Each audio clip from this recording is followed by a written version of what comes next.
Coming up on today's show, Volkswagen to use Tesla's batteries. Sorry, what? You heard correctly. I'll give you the details very soon.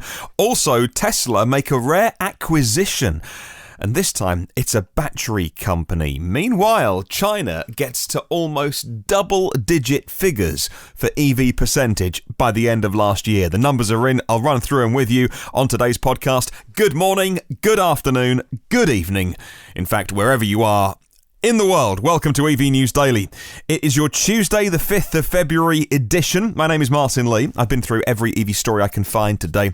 I've sifted through them all. I've looked through all the articles I can find, and I hope to save you time by just picking out the best ones, the ones you need to know so that you are up to speed. You've got all the knowledge you need to know, whether it's talking with friends and colleagues about EVs or just so that you have the knowledge. That's what I try and do with this podcast, to save you time and to make sure that you know everything that you should know about EVs. Thank you very much to myev.com. You should be checking out that website, by the way. If you're in the US, at least you're lucky enough to be able to enjoy a totally free marketplace for buying and selling EVs and learning about them along the way. And each week they set our question of the week as well. And stay tuned to the end of the podcast for this week's brand new question and how you can answer it. So you heard me correctly. Volkswagen's Electrify America network, the charging network for the US set up in the wake of You've Been Very Naughty Gate, has confirmed that they are buying Tesla's batteries to support their charging stations. So according to, well, look, firstly, this news spread around the world. Normally, I'm sifting through a few of the most popular EV blogs, and then I go into the wider world to try and find some press releases and things to add to the podcast and round it off, and those obscure stories that you wouldn't find on the other websites. But this one was just everywhere, from all the major news outlets to all the tech blogs as well. Reuters said that Volkswagen's Electrify America confirmed they will be installing Tesla's battery storage packs at their charging stations across the United States. And what that does, it keeps the costs down for drivers of EVs, and ultimately it keeps the cost down for Electrify America because the drivers are paying a flat rate. Tesla's Powerpacks are battery systems, and what they do, they're massive energy stores. They draw power from the grid when it's off-peak hours, and it's cheap, and it's green, and it's clean. Then they store it for use during peak hours, or to avoid or reduce demand charges. Electrify America will install most of the battery packs in areas of the US where there is a higher concentration of EV owners, particularly on the West Coast and the Northeast as well, when those drivers might be turning up when the grid is more expensive and it's certainly dirtier because those coal plants have had to be powered up to cope with everyone getting home from work at that time of day and doing their dinner and all those kind of things, turning the lights on, the heating or the AC. And with Tesla's Powerpacks, Electrify America, Volkswagen can store the energy, keep the costs down, and actually end up putting more green energy into your car. Because if you can store the energy when the grid is less busy, see, there's normally a base load. Grids around the world, say here in the UK, overnight, for instance, very low demand, but the base load is a lot of the time covered, a lot of it, by nuclear. Now, you can't really turn nuclear up or down. Nuclear power, you can't spin it up to provide more power. It's always there, right? So we have this base load of here in the UK of nuclear generation. On top of that, you've then got your renewables. So there's solar during the day and wind, more often than not in the kind of, well, actually here in the UK we are the windiest country in Europe. We really should be putting up wind turbines everywhere, but don't get me started. And so you've got that, which is very clean and green energy. But sometimes when people get home from work and the grid needs more power, you spin up those gas plants or those coal-fired plants, which otherwise are shut down. Now, the funny thing is they're paid to operate whether they are generating electricity or not because of the way the contracts work. But the point is, if you can put green, clean energy into your EV, you are doing far less damage to the environment if you can power it on renewables, right? So that's what Volkswagen are doing here with Tesla's Powerpacks. I wonder what that was like when the call was first made from Volkswagen to Tesla. Maybe somebody had to swallow some pride somewhere, have a little bit of humility. We've been told for so long, as soon as these big legacy automakers decide to get serious about EVs, especially the people that want to see Tesla fail, for instance, those that are betting on its demise, they're saying, oh, once the big German names get involved, you just wait, they'll crush Tesla. what was never part of that storyline was that they would go cap in hand to Tesla and ask if they could possibly please buy some of their very, very good batteries. It's an amazing story today. It's a huge bit of news that goes wider than EVs as well. Bloomberg said that the 211 kilowatt battery system will each have about 350 kilowatt hours of capacity. Terms of the deal weren't disclosed. A Tesla spokesman declined to comment. Over at TechCrunch, well, they said the company's going to begin the phase of installations in the summer. Electrify America's bet on Tesla's batteries illustrates the deep need for EV charging infrastructure that's low cost, that's easy to access, that's fast as possible, and it's not enough to simply dot highways and urban areas with the public chargers. The deal represents a small but possibly fruitful area as it grows its energy storage business. Yeah, actually, on the earnings call last week, it's one of those phrases that I picked up on at the time, didn't have any reason to play it to you on the podcast or even talk about it very much. But amongst all of the talk of growth, of the car business growing maybe 40-50% if you are lucky, and they're talking about the energy business being much more than that, expecting it to double this year. They kind of brushed over that. Not brushed over it, but it wasn't, everyone's asking about the cars, not the battery packs. Inverse, for instance, said that Tesla develops the Powerpack for use with renewable energy sources like wind and solar, enabling buyers to store power and distribute it when needed. The firm's biggest installation to date has been a 100 megawatt facility in Hornsdale, South Australia, and it's used to help the renewables-dependent state avoid brownouts and blackouts.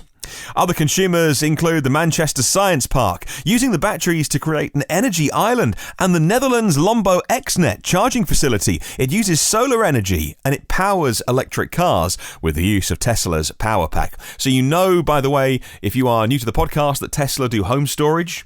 If you are lucky enough to have that, of course, the cars are being prioritized, but it's the same cells that you get in the cars that you get in a battery pack for your garage or on the side of. You can have it outside, it can be outside mounted, and that will store energy from your solar, and you generate it during the day.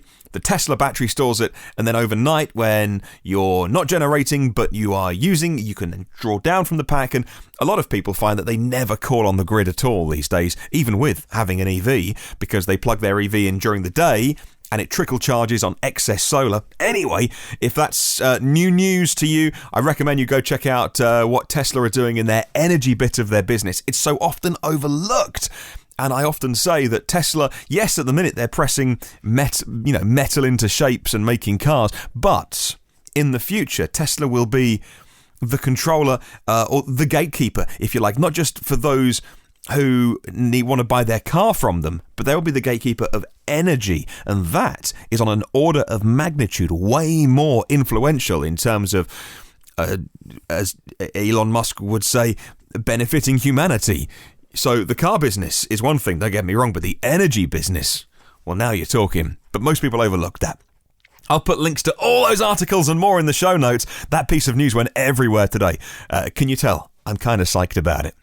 Well, staying with Tesla, and they rarely make acquisitions, unlike other big tech companies. Yes, I call Tesla a tech company, not a car company.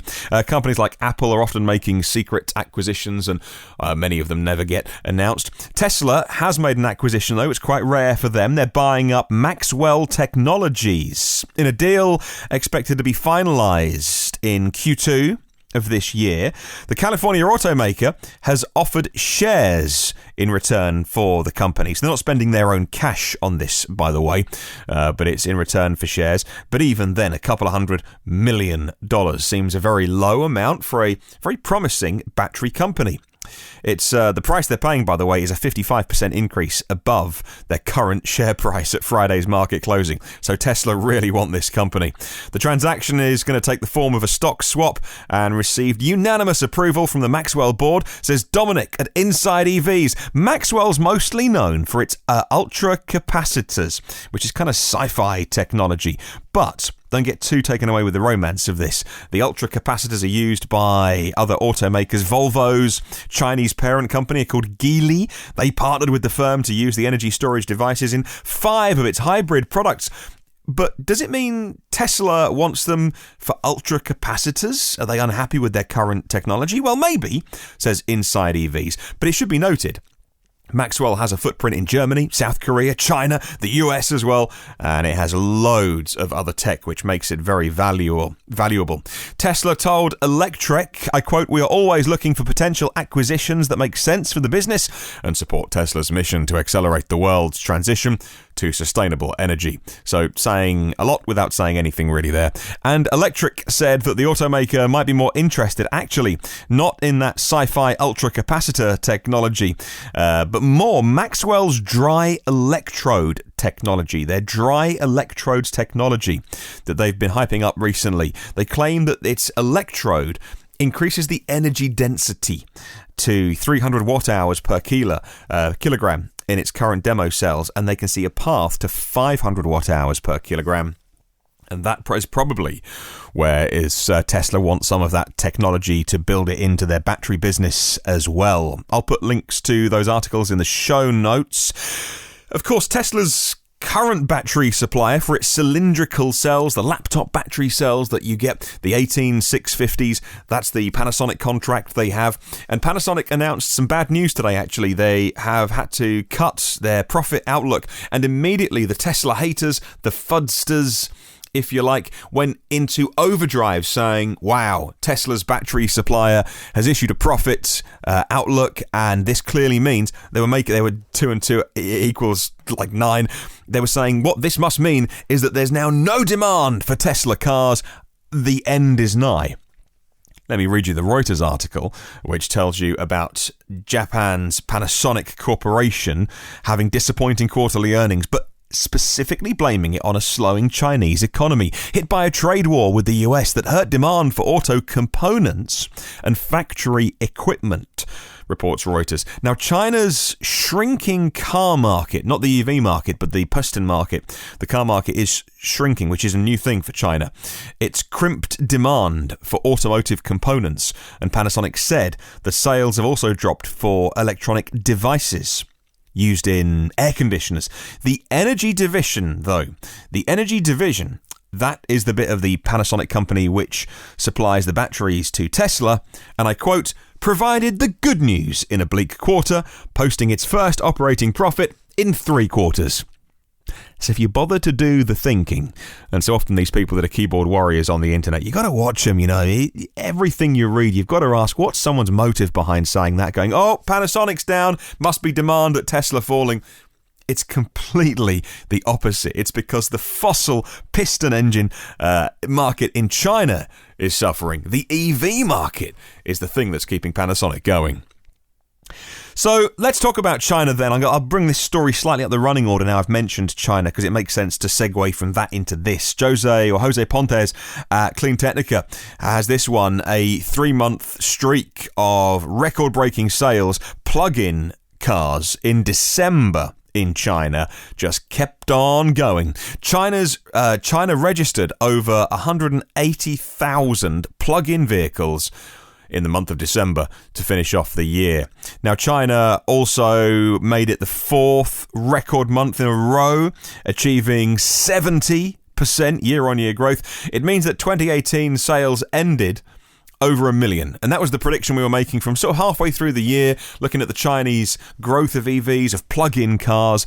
It was always going to be, will we get to the 1 million? Will we do it? They smashed it. Way over 1 million. Yes, over 1 million vehicles sold with a plug socket on the side. Brilliant news. In 2017 was the first year that plug-ins got to 1 million globally. And we're talking about 2018 being 1 million of them in China alone.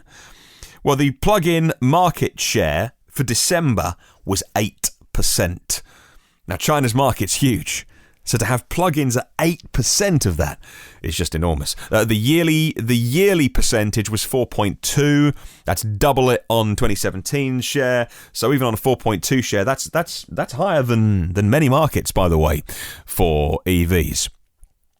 So let's talk about a car that I think is going to be very popular here in Europe. My US listeners might be scratching their heads at this one, but following the reveal of the all-new Renault Clio, Group PSA is certainly feeling the pressure from their opposition, the Renault, Nissan, Mitsubishi alliance. Of course, Renault being French, Nissan being Japanese, and Mitsubishi, the alliance there making world-class EVs, all having great EV products in their portfolio. Group PSA, the Citroën and Peugeot, feeling the pressure a little bit, so the French parts of that alliance of Renault, Nissan, Mitsubishi won't have it easy because Peugeot are coming out with an all-new 208. And again, this is a car that's going to be very popular here in Europe.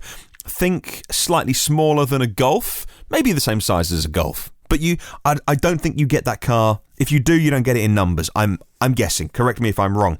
It shares the same platform as the Opel Corsa or the Vauxhall Corsa, depending on what it's called where you are listening. According to Auto Evolution, the new Peugeot 208 EV has been spied cold weather testing in Scandinavia. It looks similar to the fossil version of the car. Styling is inspired from the 508, which is the coolest looking sedan in the segment. The camera in the rearview mirror gives you level 2 autonomous driving, so that makes motorway driving a lot less stressful. By 2025, the French automaker, Group PSA, wants to electrify, not pure electric, but electrify, so having batteries in some shape or form, all of its lineup. Yeah, all of its lineup by 2025, including Opel and Vauxhall. I'll put a link to Auto Evolution in the show notes if you want to read more. These spy pictures, by the way, get me excited because Peugeot they're not a super cheap brand here in the UK. They are not, like your real discounters.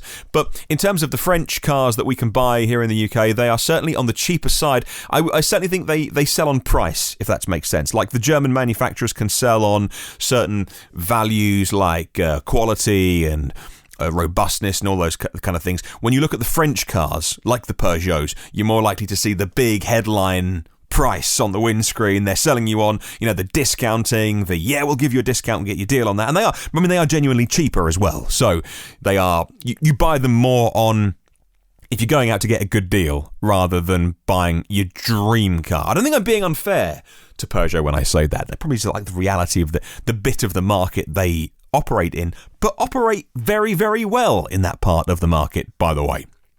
Final story today, and we go to Japan and Honda, and they've been getting their checkbook out as well. Oh my goodness. Can you tell that it's just been a really positive day for EV and sustainable energy news today? Honda has acquired a significant stake in a Berlin-based company called Ubitricity. Now, it's part of a new financing round. The Japanese automaker have some far-reaching plans with Ubitricity's mobile metering technology, says an Electrive report. Well, Ubitricity, for instance, last time I was in London, I was in West London with the car, and I opened up one of the apps on my phone, Zap Map, to have a look at if I could find a charger nearby to plug my car into. And Ubitricity have been really busy with putting in lamppost chargers, because lampposts already have an electrical supply. So you just pull up next to all of this street furniture that's on every street. There's lights every however many meters or yards down the road. They put the plug socket on the side of it, but so that is just the plug socket. The metering is done with the cable. So if you're interested with Ubitricity, you buy the cable from them, and then you got the plug on each end, and then halfway along the cable, you've got a little box that does all the billing, so it measures exactly how much power that you've taken from the lamppost, and then it bills you accordingly, and you have your own cable. You can use any socket, and it's all accurately measured. And they've got that billing system already set up. And now Honda have got an eye on it. Electrive was able to glean the information about their participation in Ubitricity, specialising in mobile electricity meters that turn street lamps into charging posts. Now, a short announcement from the website deutschestartups.de confirms their investment. Honda's first fully electric model for the European market is called the Urban EV. That is often described as the cute as a button EV, shown off at Geneva in March at the motor show, on sale end of this year, but I would say early next year. It's not going to be cheap, it's going to be premium. However, a near series version is going to be on display at Geneva, and it's going to get so much publicity. The production model will premiere in September at the IAA. I'll put a link in the show notes to that story. Talking about small cars that are a premium, by the way, just some things that I was hearing today about and I can't tell you where I hear these things from, that the Vauxhall Corsa could actually have a really big battery. And again, a car that might not be necessarily land where you're listening around the world. This is a small city car, an urban car that if it had a 30 or 40 kilowatt hour battery would be big enough. But it's looking like a very impressively sized battery, up there with some of the big batteries being released around at the moment. The thing is, that makes it expensive. It's one thing paying £15,000 for an urban city car, but what about $30,000 or more? I mean, you've got a massive battery pack on a very small car. Something to think about. Can't tell you how I heard it. It might not be true, but they're going for the big battery, a bit like Kia are doing with the new Soul. That's going to be 64 kilowatt hours in quite a smallish car. I mean, it's not a tiny car, but we're looking forward to getting that. That will be around the world, by the way. So here is this week's question of the week, and I'd love to hear from you. Set by myev.com as always. Here's the question. Which incentives, beside those already available where you live, do you want to see implemented by automakers or dealers to help promote EVs? I'll give you again. Which incentives, beside those already available online where you live, do you want to see implemented by automakers or dealers to help promote EVs? Please send me your thoughts via email. My address is hello@evnewsdaily.com. You can use the comments section of Facebook and YouTube and myev.com. There are 178 patrons of the podcast. Thank you very much for funding this show. Got my Patreon email today. Continued apologies from Patreon for people trying to sign up. They're still having some issues with that and still having issues processing last month's payments, by the way. So if you're a supporter and you haven't been charged yet, they say that they are dealing with the issues and that you will be very soon. Don't worry. If you want to see what all the fuss is about and if you want me to add your name to the list, because without Patreon, I couldn't make this show. I mean, I still would. Somehow I'd make it happen. But it can be so much bigger with your help. Patreon, patreon.com/evnewsdaily. It just keeps growing, and I'm so humbled by it. Thank you to everybody who supports this mission that we're on to spread the word about the amazing things happening in EVs and sustainable transports. Well, if you want to check out any of the previous 378 episodes, they are all online. I do it for free. You can get any of those on your favourite podcast app, and if you want to subscribe for the new ones, you get them first and free and automatically. You got enough on your mind. Don't have to hunt out the podcast every day. Just hit subscribe, the little bell icon on YouTube. Yeah, we put the audio on there as well. And you can get the show as soon as it's published, which is normally about 2 a.m. here in the UK by the time I finish making it. Yeah, it's often a late night. If you want to find me on the socials, you can do that. Search EV News Daily. Have a wonderful day, and I'll catch you tomorrow.